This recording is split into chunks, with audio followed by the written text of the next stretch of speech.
Welcome friends, welcome in 10th Baba MP. दोस्तों, इस channel के माध्यम से क्लास 10th की जो साइंस है और मैथमेटिक्स है उसके वन शॉट पढ़ाए जाते हैं। और दोस्तों, जो वन शॉट बनाए जाते हैं वो इम्पोर्टेंट क्वेश्चन के बेस पर पढ़ाए जाते हैं। अगर आप एग्ज़ाम के पहले इस इम्पोर्टेंट क्वेश्चन के वन शॉट को क्लियर करके जाते हैं तो इससे बहुत सारे जो सवाल हैं आपके एग्ज़ाम में देखने लायक आपको मिल जाते हैं। तो 2024 बोर्ड के लिए जो वन शॉट है वो हमारे चैनल के माध्यम से बनाया जा रहा है। तो बस आपसे रिक्वेस्ट है कि अगर आप पहली बार इस चैनल के माध्यम से विजिट कर रहे हैं तो प्लीज़ आप चैनल को सब्सक्राइब कर लें, क्योंकि यहाँ पर 10th की मैथ और साइंस का जो वन शॉट है हमेशा से अवेलेबल रहता है। ठीक है, तो यहाँ पर सबसे पहला जो सवाल है आपके लिए देख सकते हैं आप। किसी पदार्थ X के विलयन का उपयोग सफ़ेदी के लिए होता है, तो उस पदार्थ X का नाम आपको लिखना है और उसका सूत्र भी लिखना है। तो आपको पता होना चाहिए उस पदार्थ का नाम क्या है। कैल्शियम ऑक्साइड है जिसका सूत्र है CaO। इससे अपन को क्या बोलते हैं, बिना बुझा हुआ चूना भी बोलते हैं। ऊपर वन यानी इस सवाल के अंदर जो है लिखे पदार्थ की जल के साथ अभिक्रिया, तो वो पदार्थ कौन सा था, कैल्शियम ऑक्साइड था। इसकी जल के साथ अभिक्रिया की तो कैल्शियम हाइड्रोक्साइड बन गया। तो ये सवाल बहुत ही सिंपल सवाल था।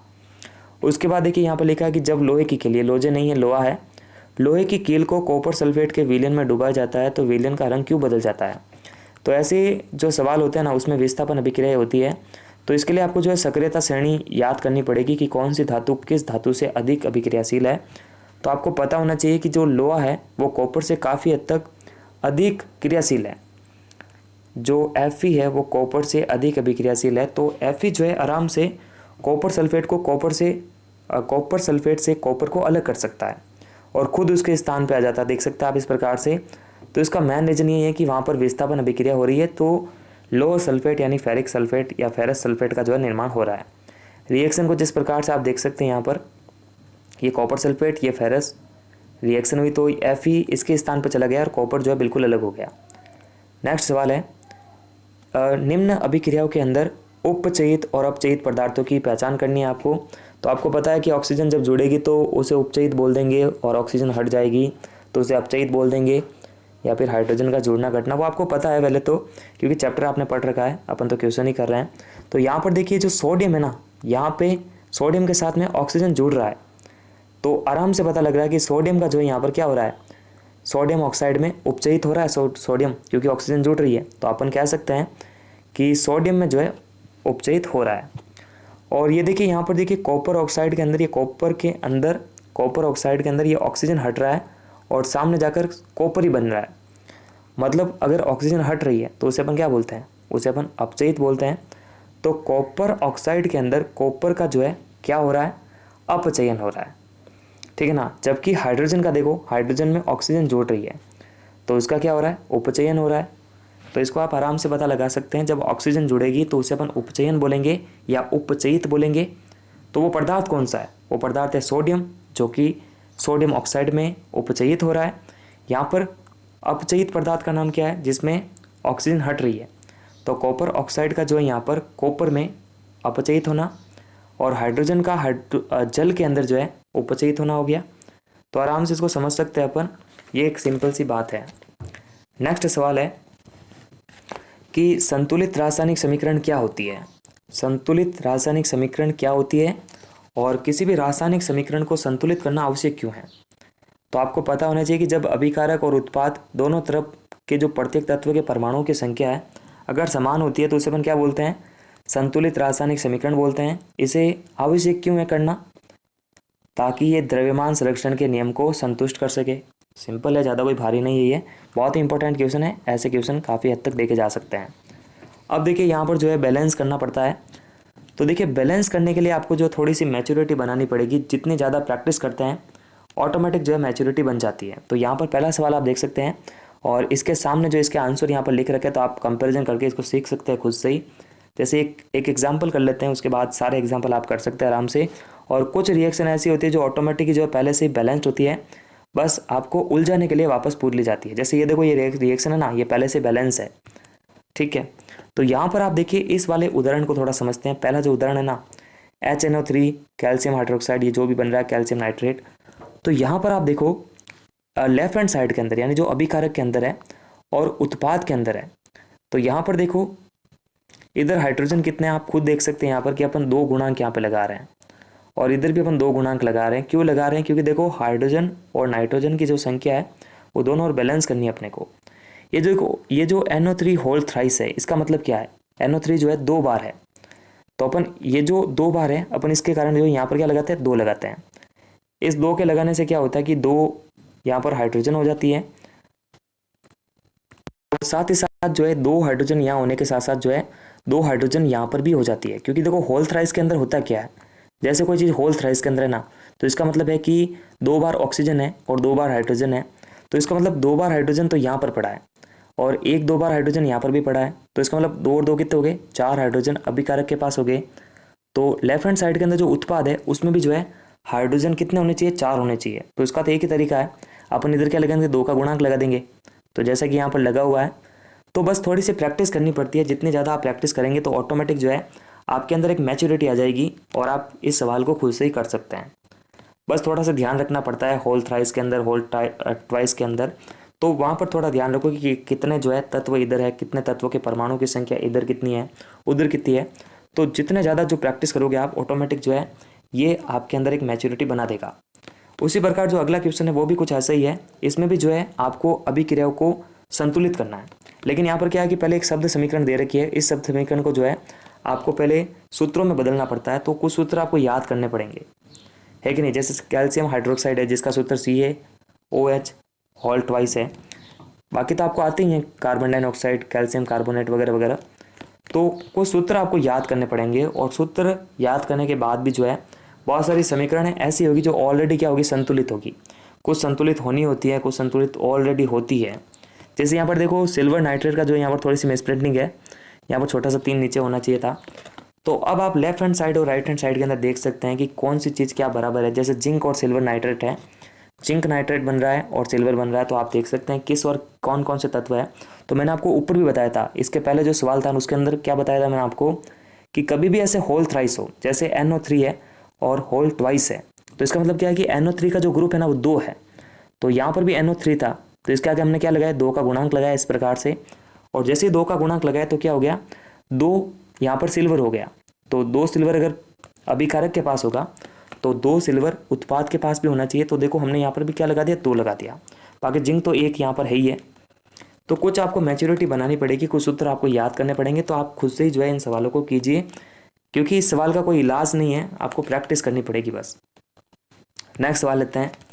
तो ऊष्मासेपी और ऊष्माशोषी अभिक्रिया का अर्थ क्या है, तो यहाँ पर आपको पता लगना चाहिए। ऊष्मासेपी जिसमें ऊष्मा बाहर आती है, ऊष्माशोषी जिसमें ऊष्मा देने पर रिएक्शन होती है। तो वे अभिक्रिया जिसमें उत्पाद के निर्माण के साथ साथ में ऊष्मा मुक्त हो जाती है उसे अपन ऊष्मासेपी बोलते हैं। तो उदाहरण के लिए आप ये देख सकते हैं। और वे अभिक्रियाएं जिसमें उत्पादों को बनाने पर ऊष्मा अवशोषित हो जाती है, जिसका एक उदाहरण आप देख सकते हैं यहाँ पर फेरस सल्फेट, ये बहुत ही इंपॉर्टेंट है। सल्फर डाइऑक्साइड और सल्फर ट्राइऑक्साइड, है कि नहीं, याद करनी पड़ेगी आपको ये। अब देखिए श्वसन को ऊष्मासेपी अभिक्रिया क्यों कहते हैं, क्योंकि देखो जब भी अपन सांस छोड़ते हैं ना तो गरम गरम वायु बाहर आती है, आपने देखा होगा, कभी जो है खुद से महसूस कर सकते हैं आप। तो इसका रीज़न क्या है, श्वसन पहली बात तो कैसे कहते हैं, जब अपना जो ग्लूकोज है वो टूट जाता है ना, ग्लूकोज टूटता है CO2 के अंदर, जल के अंदर, और ऊर्जा के रूप में। तो यहाँ पर देखिए क्या लिखा हुआ है यहाँ पर कि पाचन की क्रिया के समय भोजन हमारे शरीर में उपस्थित ऑक्सीजन के साथ मिलकर ऊर्जा मुक्त करता है और हमारे शरीर की कोशिकाओं को ऊर्जा मिलती है। तो श्वसन एक प्रकार की क्या हो गई, ऊष्मासेपी रिएक्शन हो गई, क्योंकि जब खाना जब भी टूटेगा तो ऊर्जा मुक्त करेगा तो हमारे को जो है एनर्जी मिल जाएगी। तो रिएक्शन आप देख सकते हैं, ये ग्लूकोज है, ऑक्सीजन की हेल्प से टूट रहा है, तो क्या बन रहा है, CO2 H2O, और साथ साथ में क्या बाहर आ रही है, ऊष्मा मुक्त हो रही है, यानी बाहर आ रही है, तो उसे अपन क्या बोलेंगे, ऊष्मासेपी अभिक्रिया बोल देंगे। तो ये वाला जो समीकरण है वो आप याद रखिएगा। उसके बाद देखिए अगला वाला सवाल ही बहुत इंटरेस्टिंग है। वियोजन अभिक्रिया को संयोजन अभिक्रिया के विपरीत क्यों कहा गया है, क्योंकि देखिए संयोजन के अंदर जो है 2 या 2 से अधिक अभिकारक मिलकर जो है उत्पाद बनाते हैं, जबकि वियोजन के अंदर जो है एक जो अभिकारक है वो टूटकर बहुत सारे यौगिक, बहुत सारे जो पदार्थ है उनको बनाता है। तो यहाँ पर आप देख सकते हैं, जिस प्रकार संयोजन अभिक्रिया में 2 या 2 से अधिक अभिकारक परस्पर क्रिया करके उत्पाद बनाते हैं, ठीक उसी के विपरीत वियोजन अभिक्रिया के अंदर यौगिक 2 या 2 से अधिक यौगिकों में विभाजित हो जाता है कि नहीं। एक एकल जो अभिकारक है वो टूट के जो है 2-3 छोटे छोटे जो उत्पाद बनाता है ना, बहुत सारे बना सकता है वैसे तो यहाँ पर आप रिएक्शन देख सकते हैं आराम से, रिएक्शन से ही समझ में आएगा आपको। जैसे देखो इसको यहाँ पर समझ लीजिए आप एक बार, वैसे नाम से समझ में आ रहा है, उसमें जुड़ रहा है तो इसमें एक पदार्थ टूट रहा है ना। दो नए नए पदार्थ, देखो दो अलग अलग पदार्थ जुड़ के जो है किसी एकल अभिकारक को बना रहे हैं, जबकि इसमें जो अभिकारक है वो टूटकर छोटे छोटे दो उत्पाद बना रहा है। तो एक दूसरे के क्या होंगी, ये उल्टी होगी, सीधी सी बात है। आगे बढ़ते हैं। अब देखिए जो अगला सवाल है वो कह रहा है कि ऑक्सीजन के आधार पर, यानी ऑक्सीजन के योग और ह्रास के आधार पर जो है आपको उपचयन और अपचयन जो है थोड़ा सा क्या करना है, इसको परिभाषित करना है। तो उपचयन के अंदर क्या होता है, ऑक्सीजन का योग होता है। तो वे अभिक्रिया जिनमें ऑक्सीजन का योग होता है उन्हें अपन क्या बोलते हैं, उपचयन अभिक्रिया बोलते हैं। तो आप देख सकते हैं हाइड्रोजन और ऑक्सीजन जुड़ के बनाती है H2O। तो यहाँ पर हाइड्रोजन के अंदर जो है ऑक्सीजन जुड़ रही है, सीधी सी बात है, तो यहाँ पर उपचयन हो गया। तो देखो हमने योग के आधार पर बता दिया है।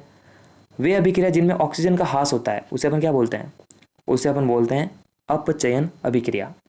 तो इसके बहुत सारे उदाहरण होते हैं, आपने देखे होंगे अपनी क्लास के अंदर, अपनी किताब के अंदर, तो आप देख सकते हैं।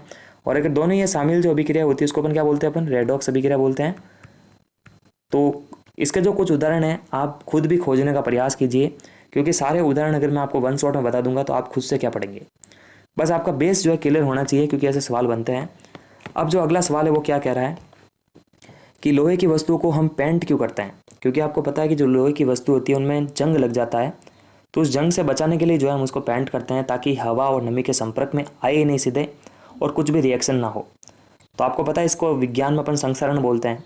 तो लोहे की वस्तुओं को संसरण से बचाने के लिए हम इसे पेंट करते हैं, क्योंकि पेंट वस्तु की सतह और हवा और नमी के बीच जो है प्रत्येक संपर्क को तोड़ देता है। तो फिर कुछ रिएक्शन होती नहीं है, तो हमारी वस्तु जो है वो जंग नहीं खाती है। अगला सवाल है 19वां। तेल व वसायुक्त खाद्य पदार्थों को नाइट्रोजन से प्रभावित क्यों किया जाता है, क्योंकि आपको पता है कि जितने भी ऐसे खाद्य पदार्थ होते हैं जिसमें तेल और वसा होता है वो क्या होते हैं, उनके अंदर विकृत गंधिता होती है कि नहीं। जैसे इसको मैं पढ़ के ही आपको जो है समझाना चाहूँगा, आप देख सकते हैं, बहुत ही अच्छा सवाल है ये। ऐसे सवाल काफ़ी हद तक जो है एग्जाम में देखने को मिलते ही है।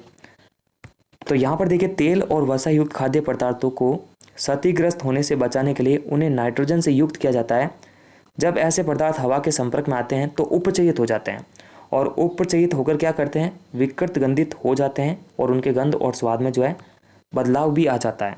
तो नाइट्रोजन क्या एक अक्रिय गैस है जो इसको क्या करती है, इसको विकृत गंधित होने से बचाती है, यानी इसका स्वाद और गंध जो है नहीं बदलता है, क्योंकि कुछ रिएक्शन भी नहीं होती है। आपने देखा होगा चिप्स वगैरह के पैकेट होते हैं ना, उनके अंदर नाइट्रोजन की गैस भरी जाती है। ठीक है, तो ऐसे सवालों के अंदर जो है ज़्यादा दिमाग लगाने की आवश्यकता भी नहीं है, ये रोज़मर्रा ज़िंदगी वाले सवाल है अपने, ठीक है ना। अगला सवाल है अपने लिए, ये वाला सवाल है, ये बहुत ही इंपॉर्टेंट है, काफ़ी बार आ चुका है ये। संसारण और विकृत गंधिता को जो है थोड़ा सा एक्सप्लेन करना है। तो जब भी कोई धातु अपने आसपास अम्ल, नमी आदि के संपर्क में आती है तो संसारित हो जाती है। इस प्रक्रिया को अपन संसारण कहते हैं, जैसे लोहे में जंग लगना।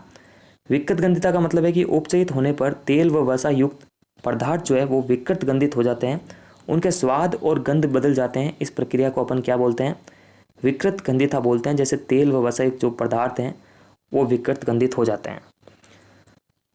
तो थैंक यू सो मच, हमने जो है इस वन शॉट को बिल्कुल एक कम समय के अंदर जो है 13-14 मिनट के अंदर जो है इसको वन शॉट को क्लियर किया है। तो हमारी कोशिश रहती है, हमारी टीम की भी कोशिश रहती है कि आपके लिए जो भी वन शॉट बनाए जाए उनको कम से कम समय के अंदर जो है क्लियर किया जाए और इंपॉर्टेंट क्वेश्चन ही बताया जाए, क्योंकि अगर पूरा चैप्टर का बेस अपन पढ़ेंगे तो बहुत ज़्यादा समय लगता है।